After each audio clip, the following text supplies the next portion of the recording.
ಯಲ್ಲಾಪುರ ತಾಲೂಕಿನ ಮಂಚಿಕೇರಿಯ ತೂಕದಬೈಲು ಘಟ್ಟದ ಬಳಿ 50ಕ್ಕೂ ಅಧಿಕ ಬೀದಿ ನಾಯಿಗಳು ಸತ್ತು ಬಿದ್ದಿದ್ದು ಸುತ್ತಲಿನ ವಾತಾವರಣ ಗಬ್ಬು ನಾರುವಂತಾಗಿದ್ದು ಸಂಚಾರಿಗಳಿಗೆ ತೊಂದರೆಯಾಗಿದೆ.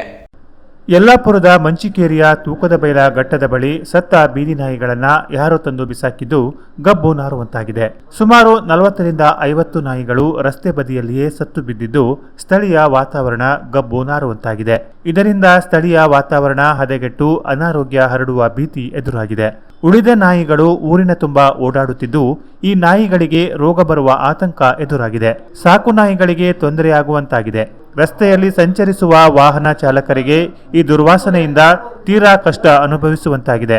ಇದು ಕಂಪ್ಲಿ ಗ್ರಾಮ ಪಂಚಾಯತ್ ವ್ಯಾಪ್ತಿಗೆ ಒಳಪಟ್ಟಿದ್ದು ಪಂಚಾಯತ್ ಅಧಿಕಾರಿಗಳು ಈ ಬಗ್ಗೆ ಗಮನ ಹರಿಸಿ ಸತ್ತ ನಾಯಿಗಳ ಕಳೆಬರಹಗಳನ್ನು ತೆರವುಗೊಳಿಸಲು ಕ್ರಮ ಕೈಗೊಳ್ಳಬೇಕು. ಇಲ್ಲವಾದರೆ ಪಂಚಾಯತ್ ವ್ಯಾಪ್ತಿಯ ಜನರಿಗೆ ತೊಂದರೆಯಾಗುವ ಮೊದಲು ಪಂಚಾಯತ್ ಅಧಿಕಾರಿಗಳು ಎಚ್ಚೆತ್ತುಕೊಳ್ಳಬೇಕೆಂದು ಸ್ಥಳೀಯರು ಆಗ್ರಹಿಸಿದ್ದಾರೆ. Canara plus news, Yellapur.